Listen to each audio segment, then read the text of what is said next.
Welcome to Real Talk with Reginald D. I'm your host, Reginald D. On today's episode, I have Dr. William Bruno.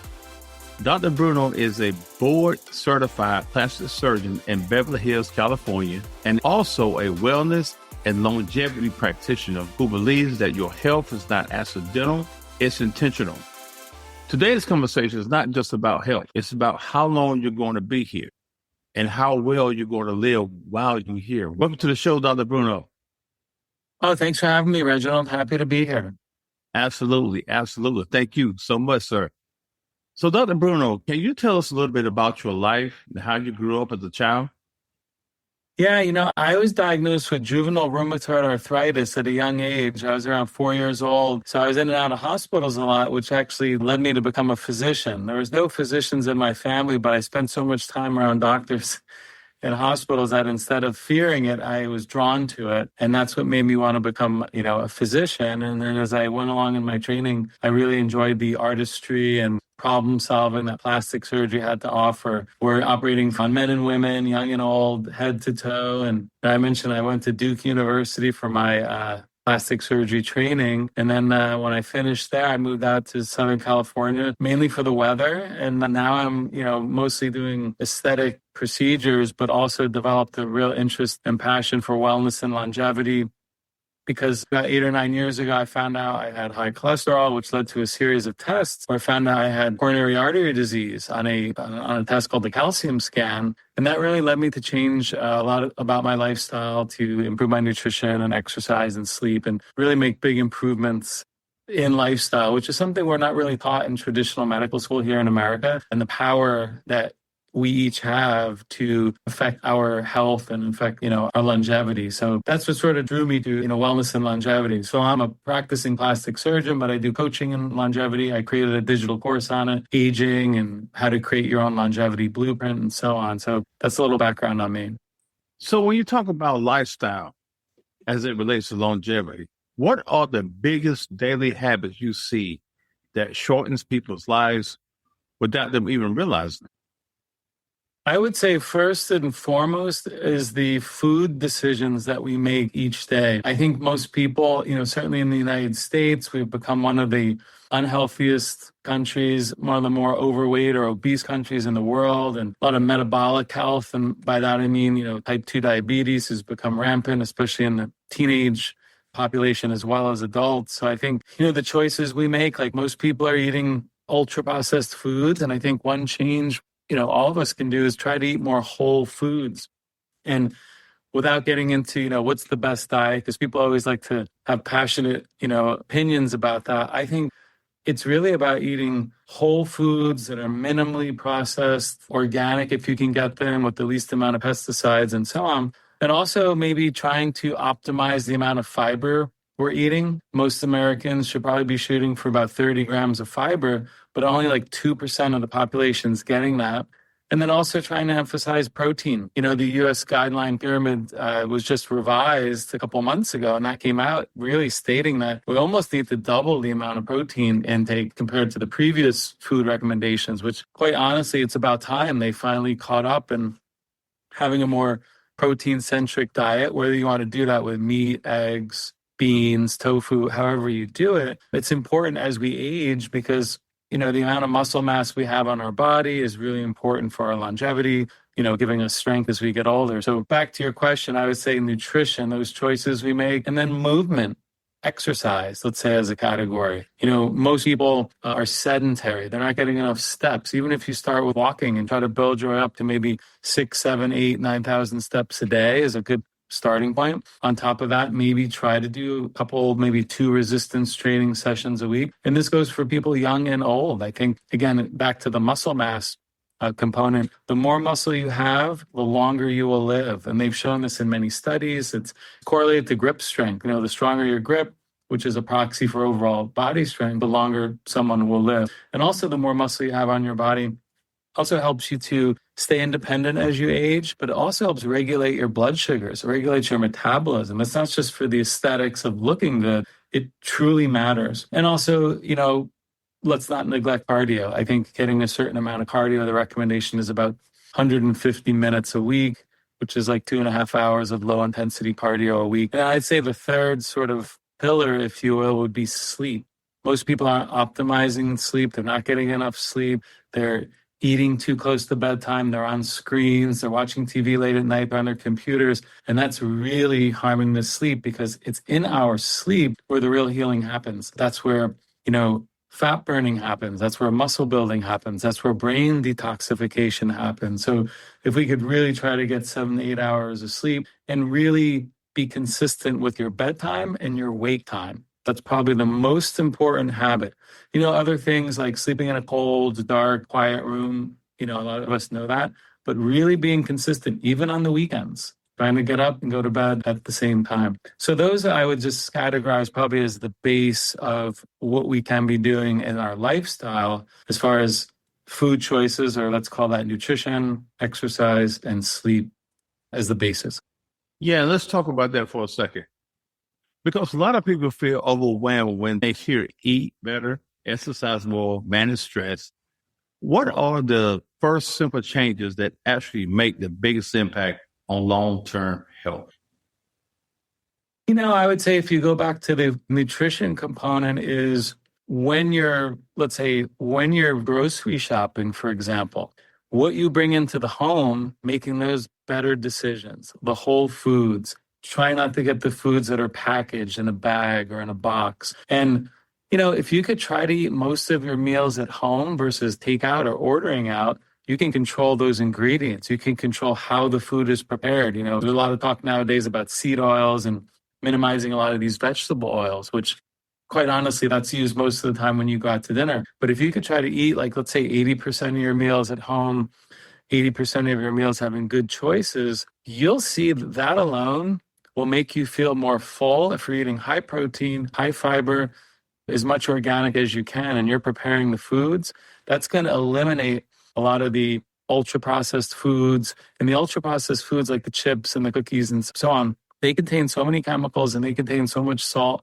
sugar, and fat, but no nutrients. So we need to sort of get a more nutrient dense diet. If you're eating a whole food, like you're eating an apple instead of apple juice, just something like that, for example. You can have beef, maybe if you can get access to it, grass-fed beef, for example, probably better than eating deli meats or cold cuts.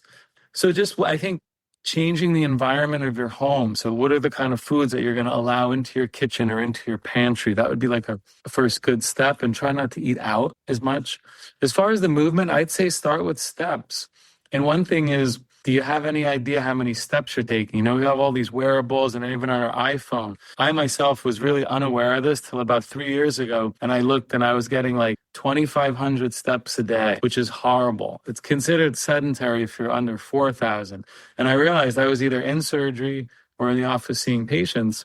So I started looking at it and the importance of tracking something. I have a walking pad in my office now. So now I'm up to between 6,000 or 7,000 steps a day, which is pretty good. It's not 10,000, but it's an improvement. But I was intentional about it. And I would say that to anyone or to your audience, try to be intentional and try to track something. Maybe it's your protein intake you're going to track for a while, or, your steps or your sleep. I've been using an Aura ring for the last couple of years. It's something I wear at night, and it tells me the quality of the sleep, the duration of the sleep, and how I can prevent it. Because the old saying is what gets measured gets managed, right? So I think trying to look at what can you change, and these are things you could change today or tomorrow. You could say, I'm going to go for a 10-minute walk. I'm going to go for a 30-minute walk. And I think that's where it begins. You don't have to go to a Orange Theory class or a high intensity class or anything like that. And you might just start at home with some dumbbells at home, but be intentional and take action. Because most people, they say, well, I'm going to go to the doctor. I see him once a year. He says I'm okay. Probably not sufficient enough. I think we need to be checking our blood work more frequently, maybe twice a year, maybe 3 times a year. Maybe go to your doctor and ask questions. Just because they say your cholesterol is quote unquote normal, that doesn't mean you don't have heart disease. That doesn't mean you're healthy. So I think making these little changes are what really makes big impacts. So in other words, tiny changes to your daily habits, they build up over time. And then by the end of the year, they become your routine. So you're like, yeah, now I take 6,000 steps a day. Now I eat, 30 grams of fiber a day, because these are things you've made an intentional, pivot in your lifestyle to do. And it doesn't take a lot, and it doesn't take a lot of money necessarily to do these things. You don't need fancy gadgets, but try to be intentional. And I guess those are some of the basics, I'd say. Yeah, and I think one of the things is eating better. I think it's more of a discipline thing. Because if you think about it, you don't have to cook the meals, prep them for the week, but you can say, I'm going to the store on the weekend and I'm buying, groceries for the week. And you buy the things that are healthy for you. Instead of some people, back in the day when I was single, I used to just like, all right, I'd worry about food when I get off or something. So I'm at the grocery store every day and I'm just flying by the seat of my pants, what's quick, what I feel, and this, that, and other. But it wasn't healthy because it wasn't planned. Right. And a lot of people fall back to what's convenient, what's fast. And most of the fast food and the convenience foods or the packaged foods, unfortunately, most of them are not healthy. They have preservatives. They don't have enough fiber or, quality protein to keep you full. And that's why you can eat a whole bag of chips, because there's nothing in it that's making you full. It's tasty, and it's by design. They have food scientists to make these foods ultra palatable. So you just keep eating one after that. Next thing you know, you've eaten a whole bag of chips, 800 calories, 1 gram of protein, and no fiber.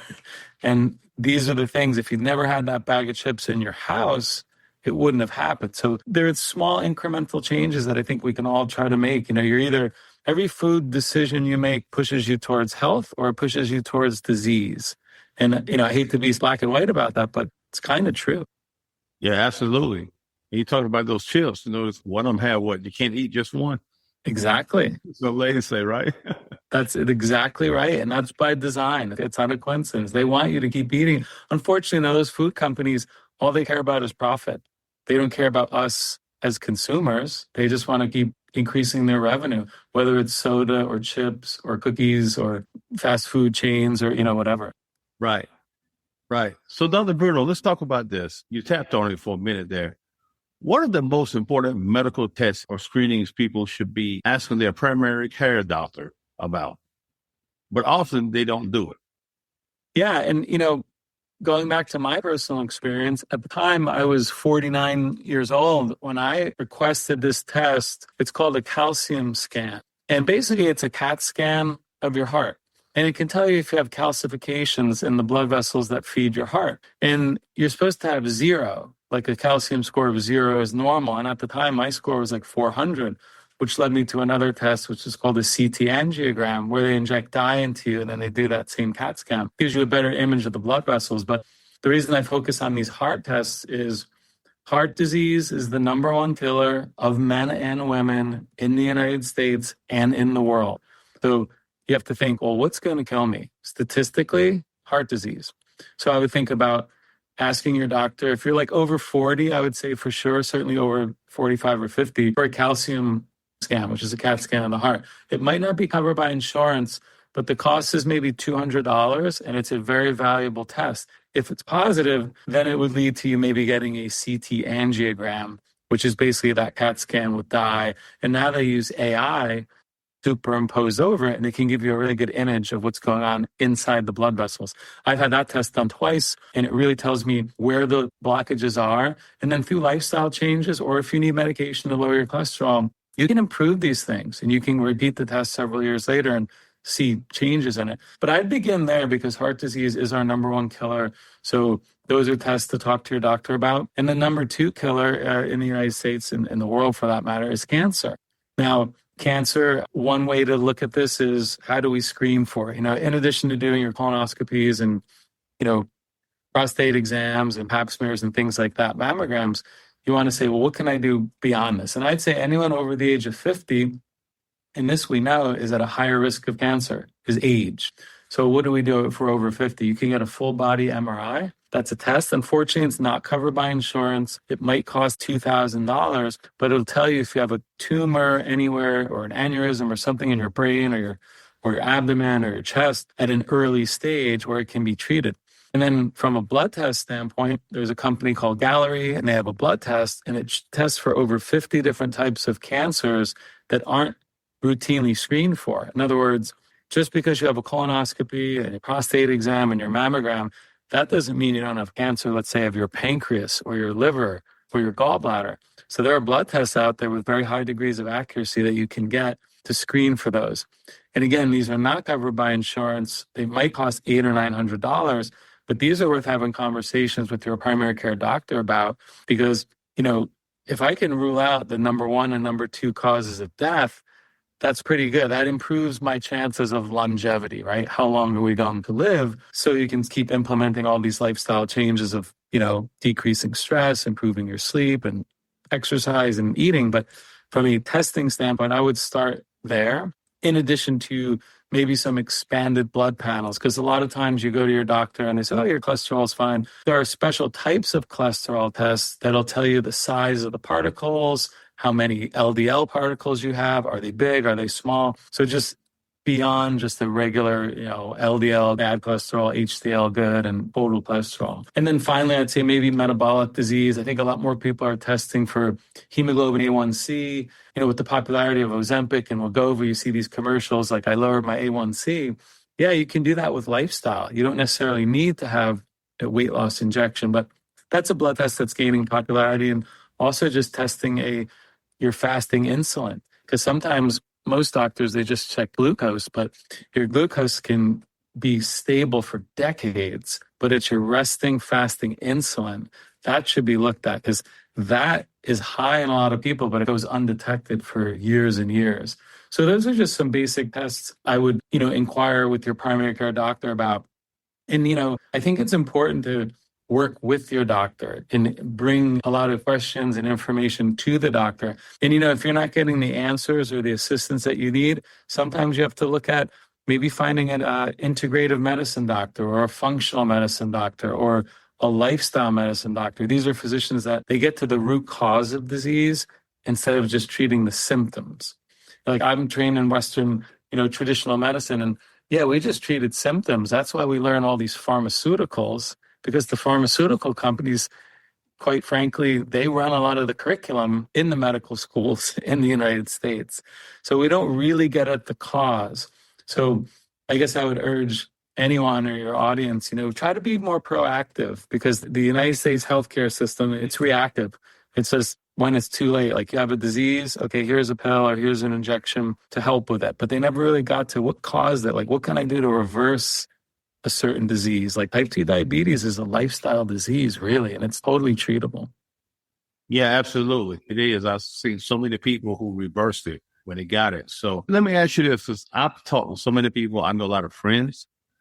Everybody goes on these different diets, it's different stuff, because they're looking at whatever they look at or who they talk to or whatever.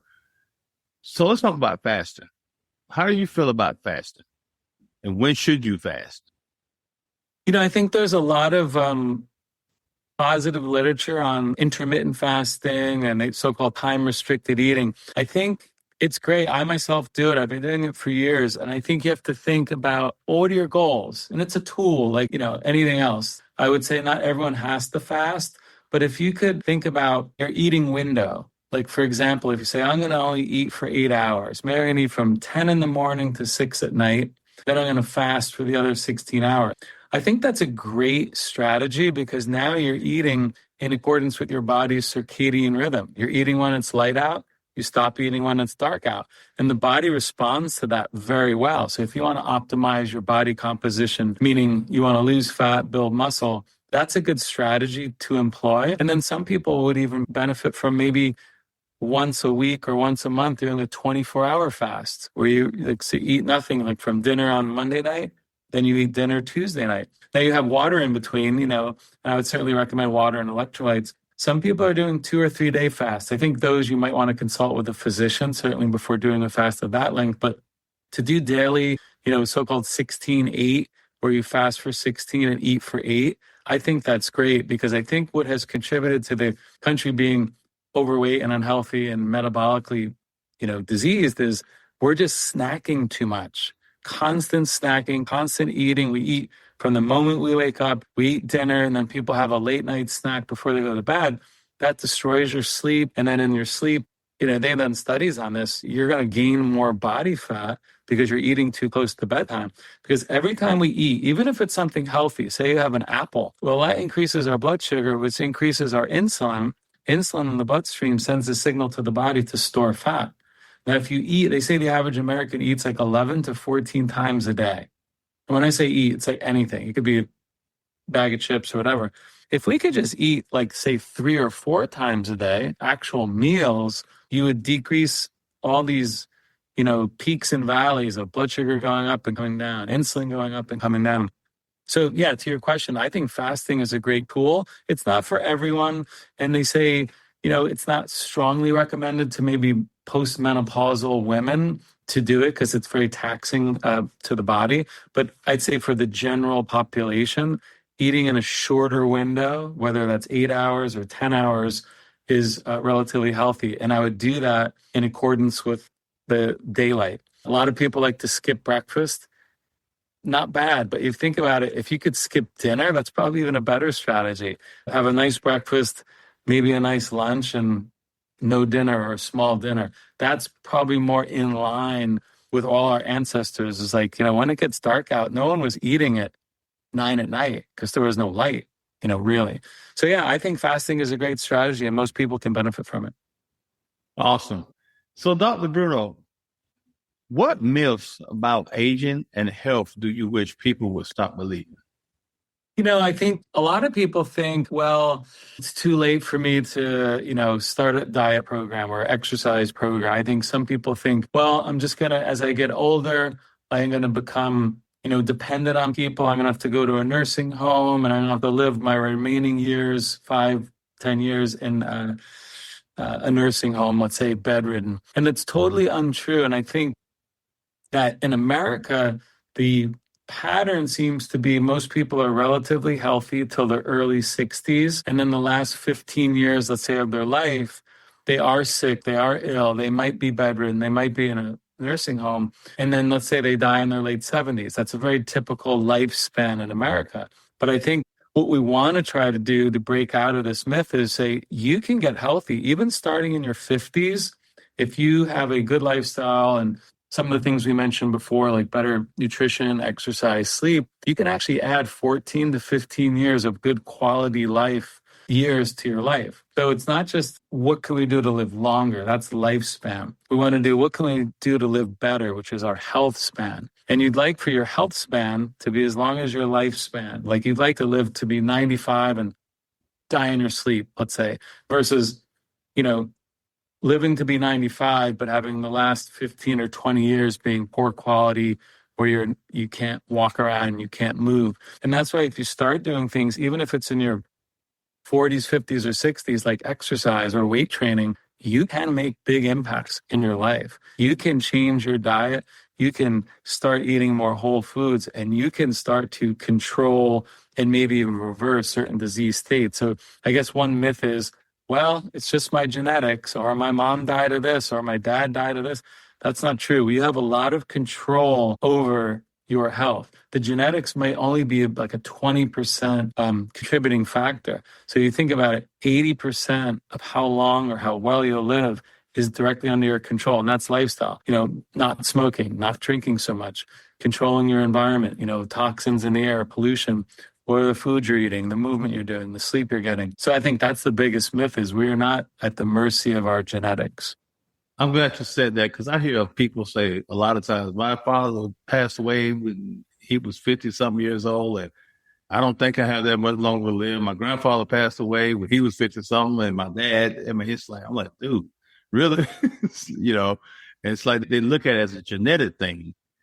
But then when you ask the questions like, hey, how did they pass away or what happened? And they talk about all these bad habits that they had. And I was like, okay, you probably won't go down that road if you don't do what they did. Yeah, it's usually the bad habits that run in families, like certain foods, not so much the bad genetics. Yes, absolutely. So, Dr. Bruno, let's talk about this. And this is a big thing in the life we live today, every day. Stress is one of the most common silent killers. How does chronic stress show up in the body, and what practical steps can people take to reduce its impact? Stress is definitely one of the higher contributing factors to things like heart disease and most of the chronic diseases, whether it's dementia, cancer, metabolic disease. It's rooted at, cortisol. It gets secreted from our adrenal glands when we're under stress. And that puts us in this state of, elevated heart rate, elevated blood pressure. It causes us to gain weight. It affects our sleep. And then the poor sleep contributes to higher stress and higher cortisol and more weight gain. It's a vicious cycle there. And I think most people, they're sort of adding to their stress, like you said before, about eating these, sort of toxic foods, processed foods, not controlling their light, blue light, basically, having all the screens. And at nighttime, that's probably one of the biggest stressors, believe it or not, is just exposure to, radiation. We have all our cell phones on at all times. We have electricity near our bed, like things plugged in next to our head, which is very bad for us. These stressors are kind of invisible. I think these things are really leading to a lot of the health issues that we have. And there's ways to control it. I think, although not in the traditional sense of stress, all the toxins in our environment, these are a form of stress, whether that's, the type of toothpaste we use, the type of personal care products, the laundry detergent we use, what are we cleaning in our kitchen? Those are all toxins that are absorbed through our skin, absorbed in our GI tract. That adds to stress. It's like this, they say, a bucket of stress. And when that gets so toxic and the bucket is overflowing, people have problems, and it's hard to clear these toxins. And unfortunately, microplastics in the environment, are heavy metals. Like, there's so many things that we're bombarded with. If we should just take inventory of what can we do, let's say in our home from a practical standpoint, to reduce this toxic burden, which is stress. Maybe you're going to filter your water. Maybe you're going to get a nice air filter. Maybe you're going to change what you're using as a laundry detergent. Maybe you're going to change your shampoo or your body wash. These little changes, again, will make a big difference and offload a lot of this stress on the body. So that's one way I think to look at stress. Other people say, well, you can do meditation. People do certain, breathing exercises, and there's lots of value there. But I think having an outlet like exercise, if you go back to that, that's a great way to reduce stress. Being out in nature. I think one of the most important things that most people are not doing is getting early morning sunlight, which will help you fall asleep at night. Most people, they get in their car, they drive to work, they're in fluorescent lights like I am now, and then they go home and it's the same thing. They're not getting quality sunlight, which is important well beyond just vitamin D. That sunlight in the morning resets our internal clock, our circadian clock, and that helps us to fall asleep, which again, good sleep leads to less stress. So I think, being aware of your environment and trying to get a little bit more outdoors absolutely will help you with stress. Absolutely. It makes a lot of sense. So, Dr. Bruno, you created a digital longevity course and a virtual course, coaching program. What gaps in traditional healthcare were you trying to fill with these programs? Again, a lot of the gaps that were in my medical school training, which, I went to medical school, maybe in the early 90s, and we learned nothing about exercise and diet and nutrition and sleep. And unfortunately, most medical schools to this day are still not teaching these things, which are, how do we prevent disease? The U.S. healthcare system is focused on how do we treat it once it's happened. And we're very good at certain acute things, if you have trauma or infections and things like that, but not very good at how do we prevent. So the idea behind my digital course is it's like a self-paced digital course. It's probably 7 hours of video content that you could go through. It goes through what is aging, the science of aging, and then each module is like on nutrition, sleep, exercise. Then I get into supplements and alternative therapies like red light, hot sauna, things like that, that there's so much science behind most of these things. But in a traditional, medical school system, we're not really learning about that. So I wanted to bring that to patients. And then in my virtual coaching program was about how do we take some of those principles and what can we do to improve our body composition, which is losing fat and gaining muscle. Because beyond the aesthetics of looking better, if you have more muscle on your body and less fat, you will be healthier. You will be metabolically healthier. You will have a lower risk of heart disease. You will have less risk of metabolic disease, lower risk of dementia. Like they've proven this, that exercise and getting good quality sleep can actually grow neurons, brain cells. So, and it's never too late. And they've done studies where taking people like in their 70s and put them on a weight training program for a few months, and they can build significant lean body mass. So I think I was just trying to bring that to reach more people beyond patients I see in my office, interested in plastic surgery. And I share this with them, but I wanted to try to reach a larger audience. That's amazing because everybody needs that. I think a lot of people are trying to pick and choose this and that and the other. And I think they need a solid foundation for someone that's telling them, hey, this is what you need to do. And it's not difficult. I think a lot of people think transformation is difficult or getting healthier is difficult for, think about the food. Hey, the food costs so much. If I go ahead and do organic, if I do it this way, I do it that way. But, at the end of the day, I think a lot of lifestyle changes, which doesn't always have to be food, movement and exercise and rest and sleep. Sleep doesn't cost anything. Exercise really don't cost much. You walk around the block, it's not going to cost you anything. Yeah, being outside in the sun, just getting back into nature, getting back to the ancestral ways is actually healthier. Like modern technology and a lot of the modern conveniences have almost been detrimental to our health. And you see this in teens who are like socially isolated, sitting in their basement, on Instagram or, they call it social media, but everyone's home and they're not engaging the way people did, 30, 40, 100 years ago. So yeah, getting back to some of those, primitive or ancestral ways of living where it's healthier in certain ways. And technology is great. And you have wearables, you can track things, but we don't want to go too overboard.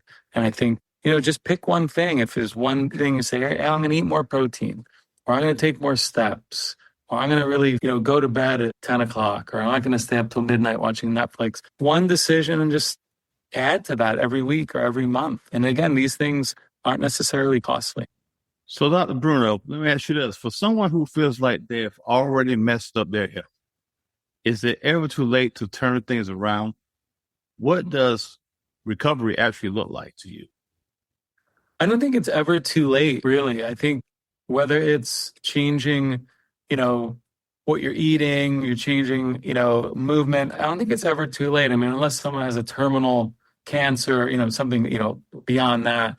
But I don't think there's any age that's too late. If you're like in your 70s and you're like, well, I just can't do. No, you can start. And I just start somewhere, whether you need, help, like getting a nutritionist, getting a personal trainer, or, something like that, starting somewhere. But I don't think it's ever too late for someone to improve their health. And it really starts with, like you were asking at the beginning, what are those food choices? Start there. Like we all make that choice at least 3 times a day, right? Like make good choices and you can choose, are you going to move or not? Are you going to go for a walk or not? You choose when you get to go to sleep. These are all things that we have under our direct control. And again, these things, they're not expensive. You don't need to do a hyperbaric oxygen session. You don't need to do an IV glutathione or all these different infusions that people are getting. I think if you start with the basics of eating, moving, and sleep, sunlight, and getting light. Light is almost like a nutrient. I think we don't give it the respect that it deserves. But yeah, I would start there. It's never too late. There's always room for improvement. Absolutely. So, Dr. Bruno, I have what I call rapid fire questions. Okay. Ready? Yeah. No right or wrong answer. Okay.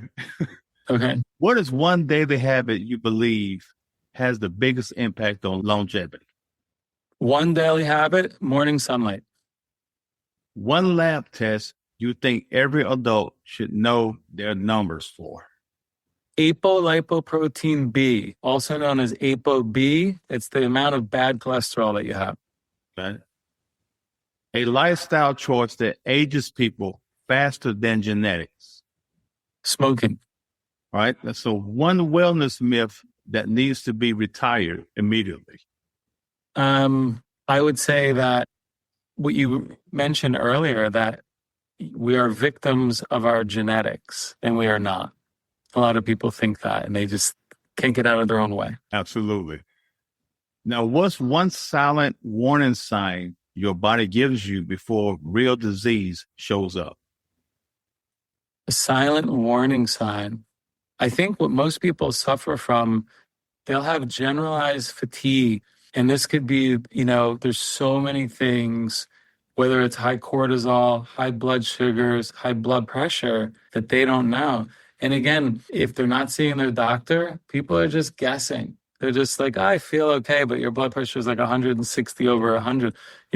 Truly the silent killer, by the way, hypertension or high blood pressure. But yeah, I think your fatigue or brain fog, these kind of vague symptoms, they're worth looking into, and you need to work with your healthcare provider and not just attribute it to, well, that's just aging. Because, you don't have to age poorly. There's people who are 50, right? 50 years old and they look like they're 70. And there's people who are 50 and they look like they're 35 and they're fit. So we choose that. Like I say, 80% is lifestyle, 20% might be genetics. Some people might have really gifted genetics, but most of us can always improve upon our starting point. So yeah, I would say like fatigue and not to just ignore it. Yeah, and you hit it right on the head because I was thinking fatigue. The reason I was thinking that is because I know at least 4 people close to me that were young and they kept saying they were tired. They come home, man, I'm tired. And one realized that he was diabetic, and didn't know, but he was just so tired and going to work every day and he was just worn out and all he wanted to do was sleep. Figured out he was a diabetic. The other 3 actually died with a heart attack at a young age. Yeah. But fatigue was the first thing that set in with them. They just kept saying they were so tired, but never went to the doctor to see, hey, man, what's going on? So they actually passed away. And I'm talking about like 50 years old or younger. Yeah. And, again, you shouldn't assume that it's normal. Well, like in your 40s, you shouldn't be fatigued. That's still relatively young from where I sit. I'm almost 58. But I believe that, that's unfortunate to hear that. And again, that's why it's important to look into these things. Like, it's not normal to be tired. There's always a reason. There's always, if you dig deep enough and get with the right doctor and do the right tests, there's always a reason for a symptom that we have, and try to get at the root cause. Yeah. And I really believe that you've lived with your body so long, it's telling you stuff. If something's not normal, now, I get it. You may come home tired. You work 20 hours that day and you're just tired. That's one thing. But you sit around on the weekends not doing anything and you just feel like you're drained and you wore out, and day after day you feel in this certain way. Then you know something wrong. It's different. Yeah. Yeah. And, your own body. So if you have symptoms, be the CEO of your own healthcare and like be in charge of it, work with your doctor, but say, I don't feel bad. And if you're getting blown off by your doctor, you might have to find another doctor. That's it. So lastly, Dr. Bruno, how can people reach out to you and sign up for your wellness and longevity course? Yeah, the best place is my website, which is williambrunomd.com. And it's a plastic surgery website. It's my main website, but I have a drop-down tab. It just says wellness. And I have a lot of offerings. I actually have 2 free ebooks there that your audience might like. One is top 10 tips for longevity, and the other one is about body recomposition. And then a digital courses there, and then more information on my virtual coaching program. Everything is there. And also I'm active on Instagram at the same name, which is William Bruno MD. Got it. Dr. William Bruno, thank you so much, sir. Take your time out. Thank you for having me, Reginald. This is a pleasure. Oh, yes, sir. Very informative. Very informative. I mean, I love the way you just broke things down. It's so simple for people to at least try it. You know what I'm saying? Because a lot of things are so difficult. People are like, man, I ain't got time to even deal with it. Yeah, I would leave your audience with take action. Even if it's one of the things we talked about, take action. And, it's one thing to have knowledge, but if you don't take action, you're never going to see a change in your body, whether it's tracking something or eating more protein or, making a doctor's appointment or, asking, get your blood checked, something. I would just encourage anyone to do that. Absolutely. You just can't think about it. You got to do it, right? That's right. Thank you so much, Dr. Bruno. Thank you, Reginald. Absolutely. Thanks for listening to Real Talk with Reginald D. If you enjoy listening to Real Talk with Reginald D, please rate and review on Apple Podcasts. See you next time.